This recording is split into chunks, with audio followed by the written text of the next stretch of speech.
Hello everyone, my name is Kavina Suresh Rao and I am the host for today's Diary podcast Murid.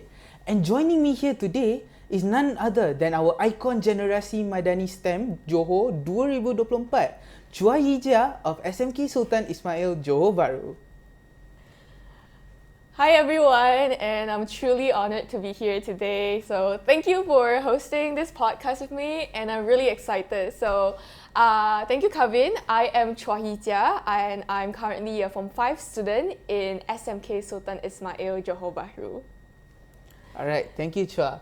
Now, before we start our questions, do you mind sharing a little bit about yourself? Our audience would really like to get to know about you. I think one of the most prominent or vibrant characteristic of me will be a STEM passionate, because I really love doing things related about STEM, and I have been actively participating in a lot of STEM and innovation related competitions and programs, especially throughout my secondary school years. So I have also won a few several achievements and awards where I'm really grateful of. Yeah. I also think you're really pretty. Okay, thank you, Kavin. Now, recently I was reading the news, right? And I came across an article about your award back in LA. So do you mind sharing about that achievement?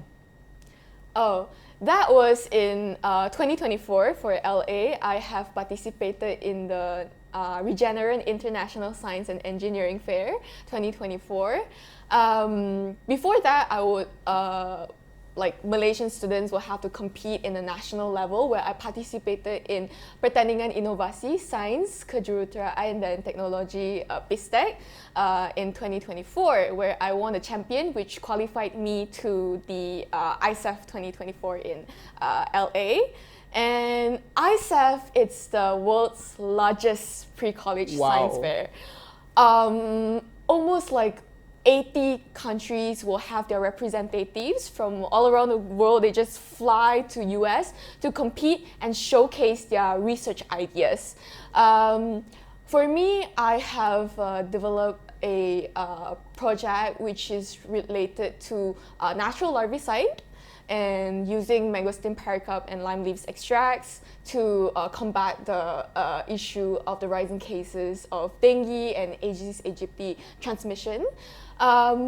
Well, after that, I have continued this research, and I have continued it in PISTEC 2025, where I won the third place, and then to ISEF, which is in Columbus, Ohio, for 2025 too. Well, I was really grateful because I won the fourth place Grand Award in chemistry category in 2024. Yeah. Wow, so you not only went once, you went twice and literally put Malaysia on the map. Alright, thank you Chua. Now, I've seen that you've gone a lot on stage to present your ideas. And how do you be so confident and stay so pretty up there on the stage? Thank you for that question, because I think a lot of the issue of the students nowadays is they might have the intelligence, or they might actually understand the content, but they do not have the confidence, or they do not have the so-called public speaking skill to speak in front of the public. Well, personally, getting back to research-related topic, right? If it's about research project, you will be the one that's doing the research from scratch. You are building the research project from scratch. So you will be the one who knows the most about your project. When you are the one who knows the most about your project, you will have the confidence that just naturally comes within. You have the pride of your project, you're proud of your project, and you're proud of what you're doing. So it's not just about the confidence. You will be enthusiastic to share about your project, and you'll be passionate to do it as well. And that's just the natural things that's come within, that you can convince the judges and you can convince the audience to make them as equally passionate, as equally as interested as you in the issue on its own. I feel like I should really be taking notes right now. And basically just do more practice, talk more. Yeah. Okay. Now, I'm sure our audience are wondering, how did you get started on this STEM journey? Oh, it was really a coincidence. It was back in 2021, where it's COVID-19 MCO time. I did not have much to do. So when the senior just invited me, she was like, "Hey, do you want to join a STEM competition? We need like one more member." So I don't have anything else better to do, so I just said yes. Okay, why not just give it a try? It should be fun, right? And then that was how I started.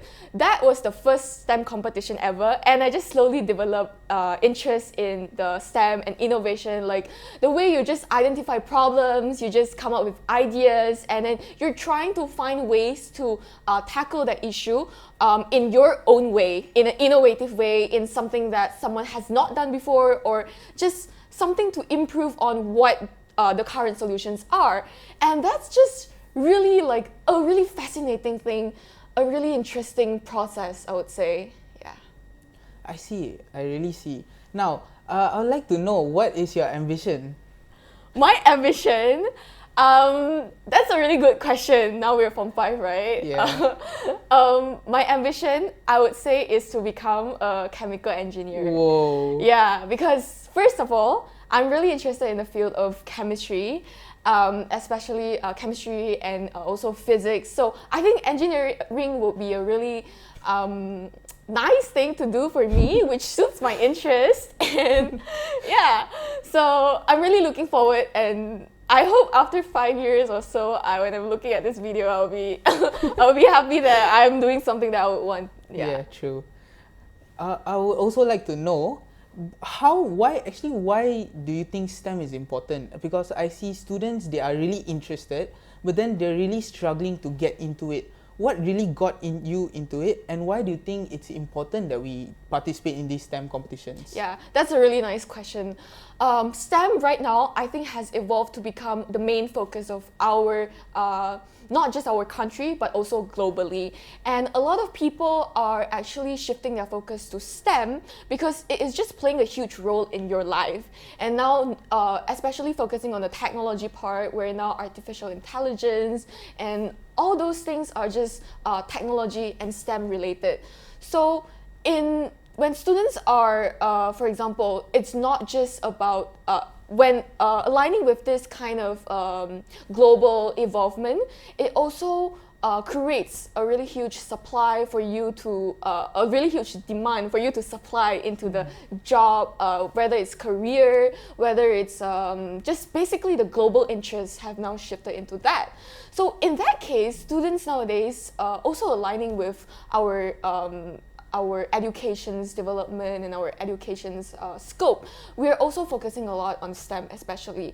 The best way a student and every student could do is just to actually master whatever basic it is in school. And when you have that basic, you will realize that you will have the capability to alter it or to tilt it, basically to apply it into something innovation related. When you have mastered it, when you have gained the interest, that's how you would just naturally, you will have the ability to do innovation or to create ideas, not just for academics or not just for co-curriculum, but also in your daily lives as well. Yes. All right, thank you, Chua. Now, I'm sure a lot of students will also like to participate in all these science competitions, even me. But the thing I find hard is to actually find the competition. So do you have someone who's like finding for you competitions to join, someone who's like really been supporting you throughout these years in your journey? So I think that's a really good point. Some students actually, they have the passion, but they don't know how to start.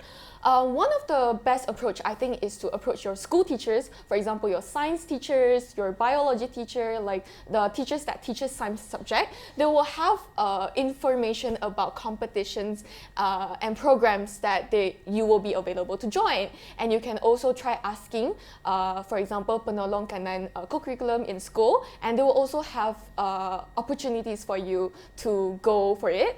And also, I think, yeah, I need to mention my parents here because they are my #1 supporter, which has been really supportive throughout the whole journey, especially when I'm, busy traveling to lab and then to lab and school back and forth, right, to do the experiments, and they had to send the sample to KL for analysis and so on. So yeah, they have been really supportive. And second is, of course, my school. The panel pentadbir and teachers in general, everyone is really supportive, and I think they're really caring, and they're being really, really understanding, I would say. They're really supportive, because I know, like, maybe sometimes they will be concerned about your academics and stuff, but as long as you will be able to ensure that it won't drop, which I'm really trying really bad to also balance between both, but the school is really understanding and supportive to let me go for it. Yeah. I'm sure your life is like really, really busy, right? With school and competitions. How do you balance it? Yeah, that's actually the number one challenge that I face, especially during Form 3 time, I would say. Form 3 time was okay, because I have not entered upper secondary yet. Until it's Form 4, I'm trying to think if I should stop or I should continue to go for it. But I was thinking, let's just go for it, like, it's Form 4. Let's just focus. True. Let's just lock in Form 5, right? Why not? And so Form 4 was the most active time, and you can see I've joined National Science Challenge in 2024, ISAF, PISTEC, all of this. So, I even went to Japan for Sakura Science High School program. And it was a really packed year. My take is to actually try time management.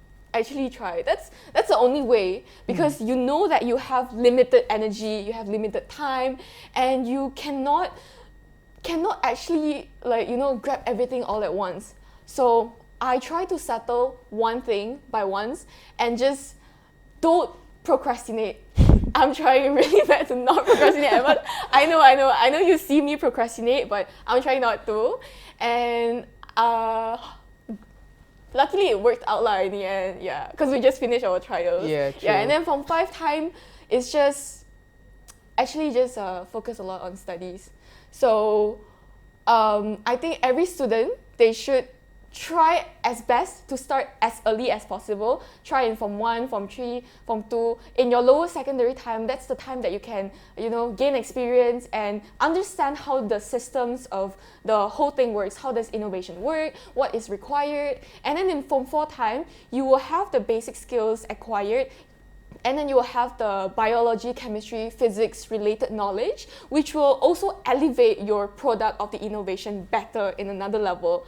So start as early as possible, and when it's time to focus on SPM, to focus on exams, focus fully. Just do everything fully, try your best at everything.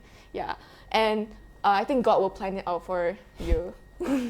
I think a lot of our audience is probably our peers, our juniors, who are really struggling in this bidang, is STEM. And even I find it a bit hard to keep up sometimes, because it's constantly changing, right? It is constantly So changing. what advice would you give us to like further improve ourselves? For me, I think personally, because it's a constantly changing field, read on articles. And for me, right, what I do is, it might sound quite nerdy, but I actually watch like scientific related videos on YouTube for fun.